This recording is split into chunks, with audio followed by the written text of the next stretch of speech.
बिस्मिल्लाहिर्रहमानिर्रहीम। Dear students, मैं सबसे पहले आपको खुश आमदीद कहता हूँ जो कि स्टूडेंट्स क्लास सेकंड ईयर के अंदर प्रमोट हुए हैं। अनफॉर्चुनेटली तो आपका जो कोरोना वायरस की वजह की वजह से पेपर नहीं हो सका, उसमें बहुत सारे स्टूडेंट का नुकसान भी हुआ और इसके अलावा बहुत सारे स्टूडेंट के फ़ायदे भी हुए। बहरहाल मौजूदा सिचुएशन के हिसाब से हमें इस बात पे सोच विचार करनी है कि हमने कैसे इस एजुकेशन सिस्टम को लेकर चलना है और कैसे आप लोगों को तालीम के मौके फ़राहम करने हैं। सबसे पहले बिस्मिल्लाहिर्रहमानिर्रहीम वेलकम करते हैं आपको अपने न्यू सेशन एकेडमी सेशन 2020 के अंदर।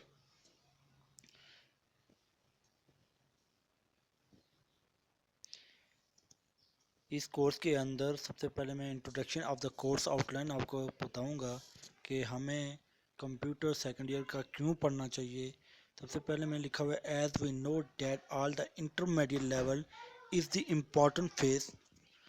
important phase of life of each student because at this level an aspirant choose a further in enter part 2 the field which they also want to adopt as their profession in future.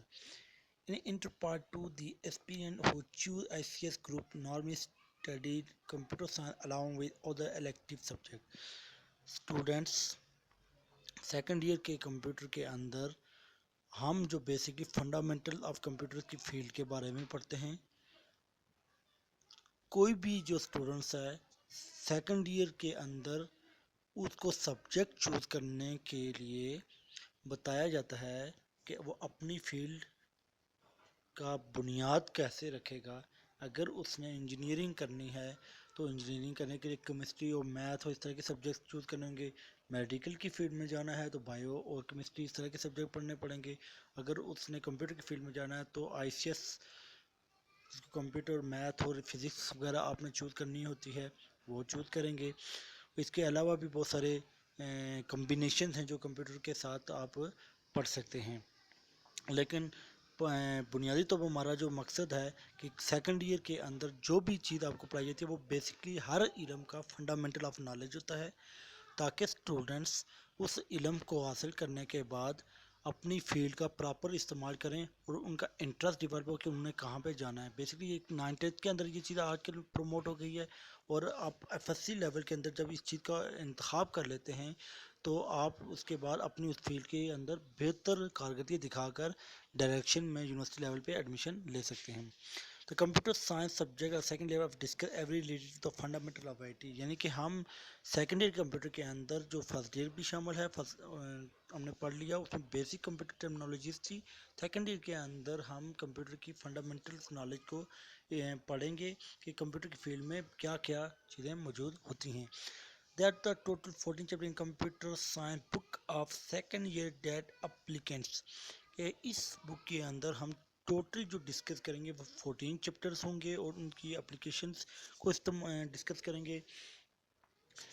Dear students, हमारी जो किताब का जो portion है वो बुनियादी तौर पर दो हिस्सों में तकसीम किया गया है, पार्ट ए और पार्ट बी, जो कि चैप्टर नंबर 1 से लेकर 7 तक जो चैप्टर्स हैं वो पार्ट ए का हिस्सा होंगे और चैप्टर नंबर 7, 8 से लेकर 14 तक जो है वो पार्ट 2 का हिस्सा होंगे। दोनों चैप्टर 50-50% डिवाइड किए गए, मगर एग्ज़ाम के पेपर के लिहाज से, मार्क्स के लिहाज से इनकी 60% और 40% क्राइटेरिया रखा गया है।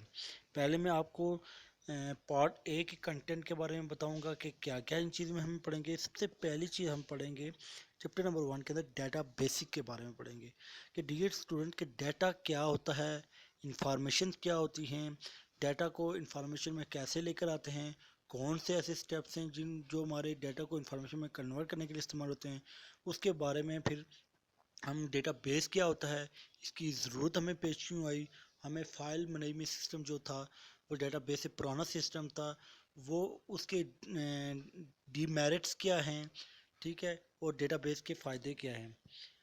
उसके बाद हम पढ़ेंगे basic concept of terminologies of database के बेसिक कंसेप्ट पढ़ेंगे कि डेटाबेस बुनियादी तौर पर है क्या, कैसे डेटा को स्टोर करता है, रिकॉर्ड को कैसे स्टोर करता है, फाइल के स्वरूप में स्टोर करता है, एंड ट्रंक इसमें रोज़ की स्वरूप में स्टोर करता है, या कॉलम की स्वरूप में स्टोर करता है, या टेबल की स्वरूप में स्टोर करता है, या एक एक्सएमएल फाइल की तरह स्टोर करता है डेटा। बेसिकली हम उस टर्मिनोलॉजी के बारे में तमाम हम पढ़ेंगे कि इसके अंदर इसके कॉन्स्टेंट क्या हैं, कीज़ क्या हैं, इस तरह की चीज़ें हम इस चैप्टर में डिस्कस करेंगे। उसके बाद हम अगला चैप्टर पढ़ेंगे डेटाबेस डिज़ाइन प्रोसेस। कि बुनियादी तौर पर आपने ये देखा होगा कि जो डाटा होता है वो रॉ मटेरियल होता है। जब उसको हम इंफॉर्मेशन में कन्वर्ट करते हैं, डेफिनेटली हम उस इंफॉर्मेशन को किसी भी ऑर्गेनाइजेशन से रिलेटेड जो वो हम कहाँ पे कहीं ना कहीं जाके स्टोर करते हैं। तो वो जहाँ पे हम स्टोर करते हैं उस जगह को हम डेटाबेस कहते हैं, और जहाँ पे बहुत सारे डेटाबेसेस शामिल होते हैं तो वहाँ पे उस जगह को जब डेटा का बेशुमार मुंजमद हो तो वहाँ पे हम उस जगह को हम डेटा वेयर हाउसेज भी कहते हैं। तो इस जगह को कैसे तैयार किया जाता है, इसकी इम्प्लीमेंटेशन कैसे होती है, डेटाबेस लॉजिकली कैसे डिज़ाइन किया जाता है, फिजिकली कैसे डिज़ाइन किया जाता है, कौन कौन से स्टेप्स हैं, और उनको कैसे हमने इस्तेमाल करना है, इस चैप्टर के अंदर हम बेसिकली इस चीज़ को डिस्कस करेंगे। अगला चैप्टर जो है हमारा डेटा इंटेग्रिटी एंड नॉर्मलाइजेशन है। तो डियर स्टूडेंट्स, जो भी डेटा होता है उसको हम डेटाबेस में स्टोर करने का मकसद ही हमारा ये होता है कि हमें एक्यूरेट डेटा मिले, हमें डुप्लीकेशन कम से कम मिले, और ऐसा डेटा मिले जिसके अंदर हम बिलीव कर सकें, ट्रस्ट कर सकें, किसी भी पॉइंट के ऊपर हम अनसर्टेनिटी हमें ना पाई जाए। तो ऐसे कामों से बचने के लिए, क्योंकि हमारे पास एक फाइल्स के अंदर जब हम डेटा स्टोर करते हैं, किसी एक कंप्यूटर की जो वर्ड की फाइल है या एक्सेल की फाइल है, तो मल्टीपल फाइल्स के अंदर मल्टीपल इंटिटीज मीन कोई स्टूडेंट हो सकता है या एम्प्लॉय हो सकता है, उनका डेटा मौजूद हो सकता है। तो उस डेटा के अंदर एक जगह पे कुछ चीज़ें अलग से इंफॉर्मेशन मौजूद हो, दूसरी फाइल के अंदर अगर अलग से इंफॉर्मेशन मौजूद हो, तो ऐसी चीज़ों से बचने के लिए हम क्या कहते हैं, फाइल मैनेजमेंट से को ख़त्म किया हमने, और हमने डेटाबेस को इस्तेमाल किया। लेकिन उस डुप्लीकेशन और अनसर्टेनिटी से बचने के लिए कुछ डेटाबेस ने कुछ रूल्स सेट किए हुए हैं। उन रूल्स को हम डेटा इंटेग्रिटी एंड नॉर्मलाइजेशन वाले चैप्टर के अंदर हम डिस्कस करेंगे। इसके बाद अगला जो हमारा डी स्टूडेंट चैप्टर होगा, इंट्रोडक्शन ऑफ माइक्रोसॉफ्ट एक्सेस होगा। तो डी स्टूडेंट, जो हमारे पास जो डेटाबेस को चलाने वाला जो सॉफ्टवेयर होता है उसको हम DBMS कहते हैं। तो डेटाबेस मैनेजमेंट सिस्टम उस सॉफ्टवेयर का नाम है। ये बुनियादी तौर पर बेशुमार किस्म के हैं, जिसमें सबसे बेसिक जो आपका है वो आपका माइक्रोसॉफ्ट, जो हमारी कंपनी है, जो बिल गेट्स जिसका मालिक है, उसने इसको बनाया था। और उस कंपनी से बनाया गया ये स्टूडेंट का इंटरनल लेवल के ऊपर सिखाने के लिए माइक्रोसॉफ्ट एक्सेस जो फ्री लाइसेंस हमें प्रोवाइड किया गया है वो मौजूद है। हम उसको डिस्कस करेंगे। उसके अंदर डेटाबेस की टर्मिनोलॉजी के ऊपर हम पढ़ेंगे, सीखेंगे, इम्प्लीमेंटेशन करेंगे, और तमाम के तमाम प्रैक्टिकल करेंगे। इसके अलावा जो अगर हम DBMS की बात करूँ तो MySQL है, ओरेकल डेटाबेस है, SQL है, मारिया डेटाबेस है, IBM के डेटाबेसेस हैं, और बेशुमार डेटाबेसेस हैं। इसके बाद हम टेबल्स एंड क्यूरीज के बारे में पढ़ेंगे। जैसे माइक्रोसॉफ्ट वर्ड या एक्सेल के अंदर हम टेबल्स बनाते हैं, इसी तरह के यहाँ पर टेबल्स होते हैं, लेकिन यहाँ पर टेबल बनाने के कंसेप्ट कुछ थोड़े से डिफरेंट हैं। उनमें डेटा स्टोर करने के कंसेप्ट थोड़े से डिफरेंट हैं। कुछ कॉन्स्ट्रेंट्स हैं, उन कॉन्स्ट्रेंट के बारे में हम पढ़ेंगे। फिर क्यूरीज पढ़ेंगे, बेशुमार किस्म की क्यूरीज हैं हमारे पास। डायनामिक क्यूरीज हैं, स्टैटिक्स क्यूरीज हैं, उनके बारे में पढ़ेंगे, और उनका इस्तेमाल के बारे में हम इस चैप्टर में डिस्कस करेंगे कि क्यों हम इसको इस्तेमाल करते हैं और उसकी हमें ज़रूरत क्यों पेश आई। इसके बाद अगला चैप्टर हम पढ़ेंगे Microsoft Access forms and reports. ये एक चैप्टर है जिस फॉर्म के थ्रू डेटाबेस के अंदर हम डेटा को कैसे स्टोर करेंगे, और डेटाबेस से इंफॉर्मेशन को कैसे हम बाहर निकालेंगे, यानी गेट करेंगे। फॉर्म्स बेसिकली डेटा को स्टोर करने के लिए इस्तेमाल होते हैं, और रिपोर्ट्स बेसिकली डेटा को व्यू करने के लिए इस्तेमाल की जाती है। इसके बाद हम टेबल ऑफ कंटेंट पार्ट भी हम पढ़ेंगे, कि जो हमारा सी लैंग्वेज का पोर्शन शुरू होता है। इसमें पहला चैप्टर आपका शामिल होगा, और बुक के सीक्वेंस के लिहाज से ये चैप्टर नंबर 8 होगा, लेकिन पार्ट बी के लिहाज से ये पहला चैप्टर होगा। इसमें गेटिंग स्टार्ट विद सी पहले चैप्टर का नाम होगा। इसमें हम सी लैंग्वेज के बुनियादी तौर पर उसकी हिस्ट्री के बारे में पढ़ेंगे, ये कैसे वजूद में आई, कहाँ पे इसको बनाया गया, कहाँ पे इसको लिखा गया, अमेरिका के अंदर एक बेल लैब के अंदर इसको कैसे ईजाद किया गया, किसने इसको ईजाद किया, इसकी हिस्ट्री के बारे में पढ़ेंगे। और फिर इसकी जनरेशन के बारे में पढ़ेंगे कि ये कौन सी जनरेशन की लैंग्वेज है, फर्स्ट जनरेशन है, सेकंड जनरेशन है, थर्ड जनरेशन है। तो बेसिकली ये सी लैंग्वेज थर्ड जनरेशन है, एक लैंग्वेज है। फर्स्ट जनरेशन क्योंकि हमारी मशीन लैंग्वेज है, सेकंड जनरेशन क्योंकि असेंबली लैंग्वेज है, और थर्ड जनरेशन क्योंकि हमारी सी लैंग्वेज जो कि हाई लेवल लैंग्वेज के अंदर ये शामिल होती है। इसके बाद elements of C chapter number 9 के अंदर पढ़ेंगे, जिसके अंदर बेसिक जो सी लैंग्वेज लिखने के लिए जो चीज़ें हमारे पास रिक्वायरमेंट्स हैं, जो लाइब्रेरीज रिक्वायर्ड है उनके बारे में हम डिस्कस करेंगे, जो पैरामीटर्स रिक्वायर्ड हैं उनके बारे में डिस्कस करेंगे, जो एस्केप सीक्वेंस हैं उनके बारे में हम पढ़ेंगे डिटेल के साथ। इसके बाद हम इनपुट्स एंड आउटपुट्स के बारे में एक चैप्टर नंबर 10 के अंदर पढ़ेंगे कि हमें सी लैंग्वेज का इस्तेमाल करते हुए किसी भी प्रोग्राम के अंदर कैसे डेटा को स्टोर करना है और कैसे हमें कंप्यूटर की स्क्रीन के ऊपर वापस डेटा को लेकर आना है। इसके बाद हम पढ़ते हैं डिसीजन कंस्ट्रक्ट्स।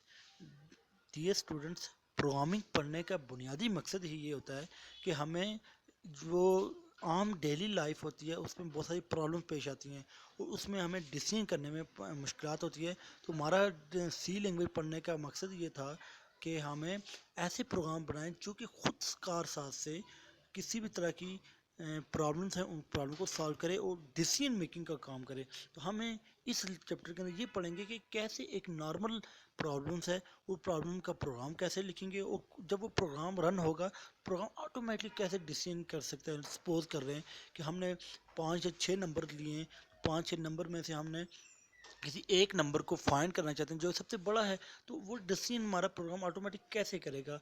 इस तरह की मल्टीपल टाइप के हम प्रोग्राम को डिस्कस करेंगे। इसके बाद अगला चैप्टर है जो मोस्ट इम्पॉर्टेंट है, जो है लूप कंस्ट्रक्ट्स। लूप का बुनियादी मकसद या जो वर्ड है इसका मतलब होता है कि किसी भी काम को बार बार करना, एक ही काम को बार बार करना। तो प्रोग्रामिंग के लिहाज से अगर एक ही काम को बार बार किया जाए तो फिर उसको प्रोग्राम किस लिए कहते हैं। ठीक है, अगर उस पीस ऑफ कोड को बार बार लिखा जाए तो मीन्स एक मुश्किल काम है डेवलपर के लिए। तो डेफिनेटली हम ये देखना चाहते हैं कि छोटा सा पीस ऑफ कोड है, उसको जहाँ पर हमें हमारी रिक्वायरमेंट हो जितनी बार हो हम उसको कैसे इस्तेमाल कर सकें, और बार बार छोटे से कोड को 1000 दफ़ा इस्तेमाल करना चाहिए तो हम कर सकें। तो ऐसी चीज़ हम इसमें इस चैप्टर में सीखेंगे। इसके बाद अगला जो चैप्टर है हमारे पास है फंक्शंस इन सी पढ़ेंगे। देखें स्टूडेंट्स, जब हम एक प्रोग्राम बनाते हैं तो हमें अगर एक छोटा सा एक एग्जांपल देता हूँ कि कैलकुलेटर का प्रोग्राम बनाया हुआ है, तो हमने एक एप्लीकेशन के अंदर अगर उसका इस्तेमाल किया हुआ है, अगर वही प्रोग्राम हमें कहीं किसी और जगह पर चाहिए तो डेवलपर को बाहर पर पूरे पीस ऑफ कोड को लेने की ज़रूरत नहीं है। हो सकता है वो कोड मिलियंस ऑफ लाइन पर मुश्तमिल हो, तो बार बार हम उस कोड को लिखेंगे तो हमारी एफर्ट्स बहुत ज़्यादा लगेंगी। हमें इस एफर्ट्स को कम करने के लिए हमारी इस लैंग्वेज के अंदर कुछ फंक्शंस रखे गए हैं कि हम वो प्रोग्राम किसी फंक्शंस में बना देते हैं। तो उस फंक्शन की किसी एप्लीकेशन के अंदर या उसी प्रोग्राम के अंदर किसी और एप्लीकेशन के अंदर रिक्वायरमेंट हो, हम उस फंक्शन को बाई कॉल करके एक्सेस कर लेते हैं। तो बाई डिफ़ॉल्ट फंक्शन हम यहाँ पे इस चैप्टर में डिस्कस करेंगे, जो कि सिस्टमेटिक फंक्शंस हैं और जो यूज़र डिफाइंड फंक्शन, ये दो तरह के फंक्शन हम इस चैप्टर में पढ़ेंगे। एट द एंड हम file handling in the C language, आखिरी चैप्टर हम पढ़ेंगे कि कंप्यूटर के अंदर जो फाइल को कैसे हैंडल किया जाता है, फाइलों को कैसे हैंडल किया जाता है। और फाइल्स, कोई भी एक फाइल से मीन कोई नोटपैड की फ़ाइल हो सकती है, कोई वर्ड की फ़ाइल हो सकती है। उस फाइल के अंदर हमने कैसा डेटा को स्टोर करना है प्रोग्रामिंग के थ्रू, उस फाइल को क्लोज कैसे करना है, ओपन कैसे करना है, या किसी स्ट्रिंग को रीड कैसे करना है, किसी स्ट्रिंग को राइट कैसे करना है। तो इस कंसेप्ट को हम चैप्टर नंबर 14 के अंदर डिस्कस करेंगे, जो कि पेपर पॉइंट ऑफ व्यू के लिए जो पहले 13 चैप्टर हैं आपके बहुत इंपॉर्टेंट है।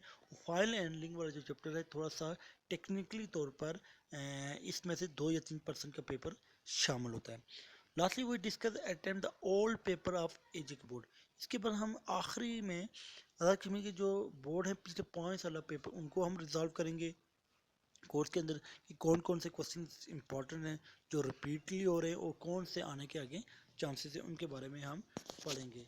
इसके बाद मैं आपको बताऊंगा कि एनुअल एग्जामिनेशन मार्क्स, ये आई थिंक स्लाइड जहाँ पे शो नहीं हो रही, तो मैं इसको क्लोज करने के बाद आपको बताता हूँ कि ये कहाँ से होगा, कि कैसे आपने कोर्स के अंदर कितने मार्क्स का पेपर होगा, इसके बारे में मैं आपको बताऊंगा। सबसे पहले देखें, ये मैंने एक स्क्रीनशॉट लेके रखा हुआ है। आपका जो पेपर मार्क्स होंगे वो होंगे टोटल 100 मार्क्स का पेपर होगा, और इसमें से 75 मार्क्स का जो पेपर होगा वो आपका थ्योरी का होगा, और प्रैक्टिकल जो मार्क्स होंगे 25 नंबर के होंगे, और 25 नंबर का जो प्रैक्टिकल होगा आपका क्लास फर्स्ट ईयर का होगा, और 25 नंबर का ही आपका सेकेंड ईयर का होगा। ये टोटल मिला के 50 मार्क्स का आपका प्रैक्टिकल का पेपर बनता है।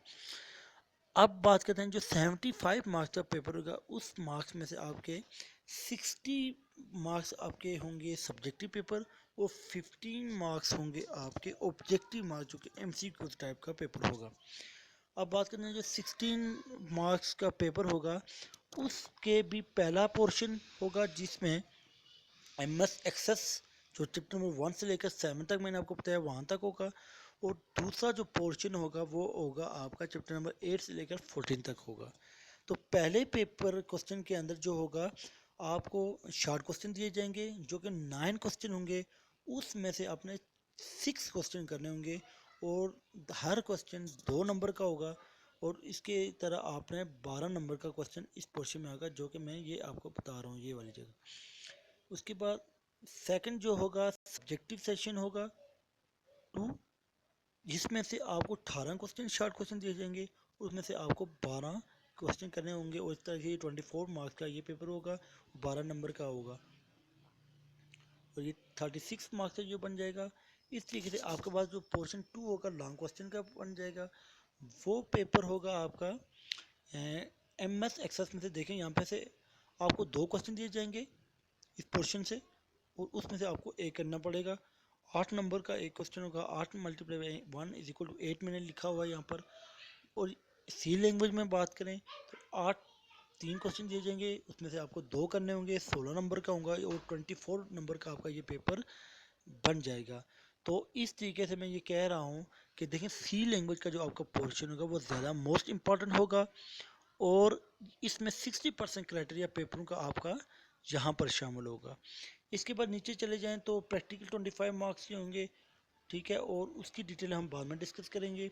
और प्रैक्टिकल जो 25 मार्क्स मैंने फर्स्ट ईयर के बता रहे हैं, और प्रैक्टिकल सेकंड ईयर के मैंने आपको 25 नंबर के बता दिए।